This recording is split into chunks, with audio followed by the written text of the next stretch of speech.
Before we get started with the video, I would just like to say that only 2.8% of my viewers are subscribed.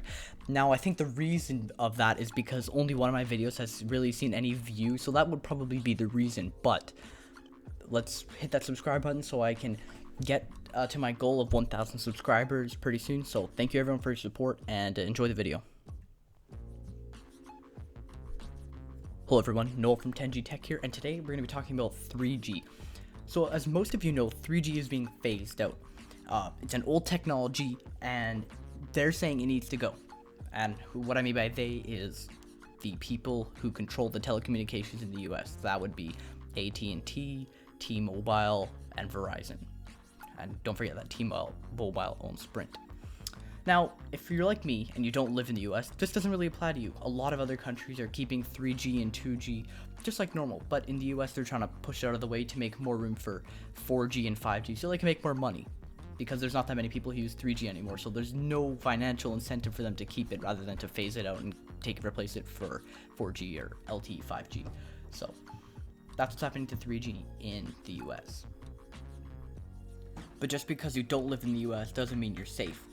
I assume just like how 1G or 0G analog cellular signals were phased out many years ago because it was a bad technology, this is going to be phased out eventually. 2G is going to be phased out eventually because 4G is going to become old soon. 4G is almost last generation, guys. Even though it just feels like it came out, it's already getting old. So don't expect 3G to last forever, even if you want to hang on to it dearly like me. But just know that just because you don't live in the US and it's not being phased out in the next year or two, that you're safe from the wrath of the telecommunications companies. So going back to the US, what's happening? So the biggest reason is that they're supporting a chunk of people, not that many, but there's still people who just don't need a smartphone, or they have an older smartphone that has 3G voice, which if it has 4G data, but it has 3G voice, it's still counted as a 3G device. So just keep in mind that if you have a device with 3G voice, your phone still is counted as 3G and will not be able to support any calls coming up in the future when the 3G is deactivated. So if you want to know if you have a device that supports 4G voice, it should say VoLTE. So VoLTE is essentially voice over LTE, lifetime evolution. So the voice will be using the 4G system, and it will be a much higher quality.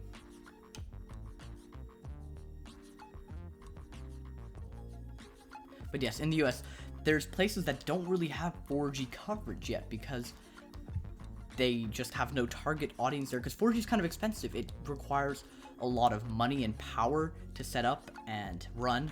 So some places just haven't had 4G yet when there's only like 800 people as their customers in that area. So there's no real point of them making a whole 4G or LTE tower when they can just keep the 3G. But what happens when the 3G does go down? Are they going to just leave people without cellular? I doubt it. They're probably going to put a 4G as it becomes cheaper when 5G becomes the norm. And don't forget that 5G has 3 different bands. It has the low, medium, and millimeter wave band that give different speeds respectively.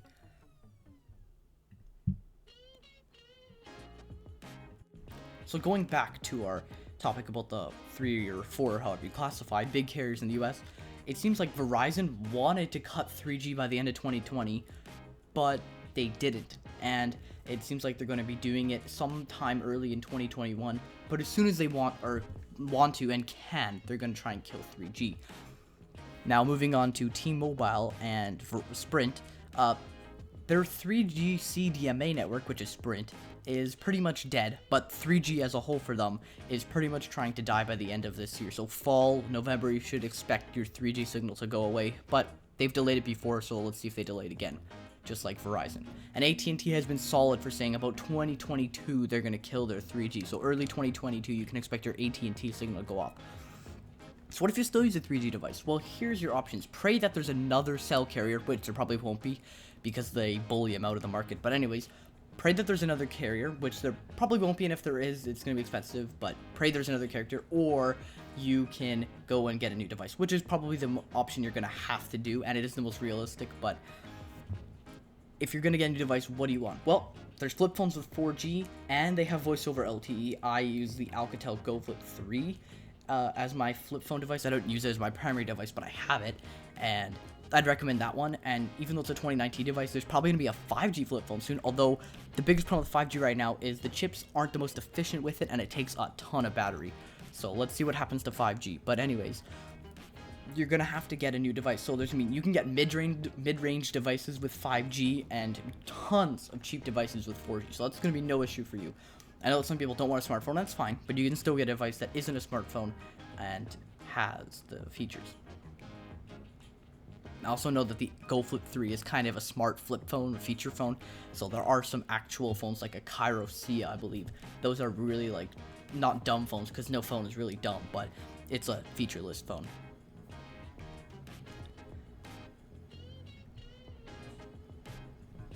So it seems like according to Statista, I believe that's how you pronounce it, 12% of the devices are still relying on 3G. So whether that be mobile hotspot, which really didn't exist for 3G, but it kind of did, a phone or another device like an alarm system, for example, are relying on 3G connectivity, which is actually quite a significant signal if you think about it. So they're cutting off a big portion of their market if they kill 3G, but they have to move forward. They don't have to, but they want to. And it says only a small percentage remain on 3G because they lack 4G coverage. 12.7% of those people actually don't have 4G, so rural areas. But the vast majority, as they say, 87.2% have access to 4G and own a 4G capable device, but they don't have a 4G plan, which is essentially saying that they have a discount carrier which doesn't offer 4G because 3G is cheaper for them. So what do I think of this? Well, it doesn't really bother me because where I live, 3G is not really going away.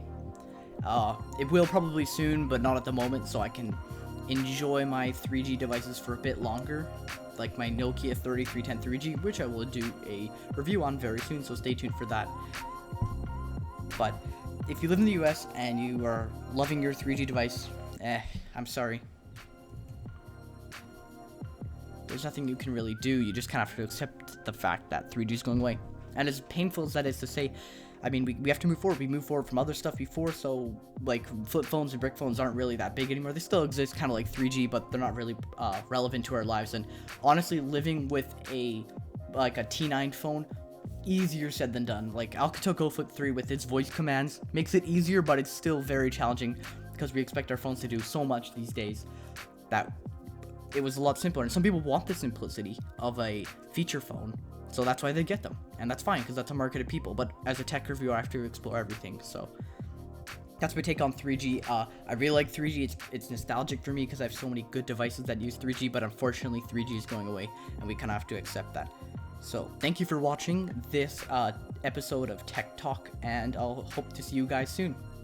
Don't forget to subscribe and stay tuned. See you later.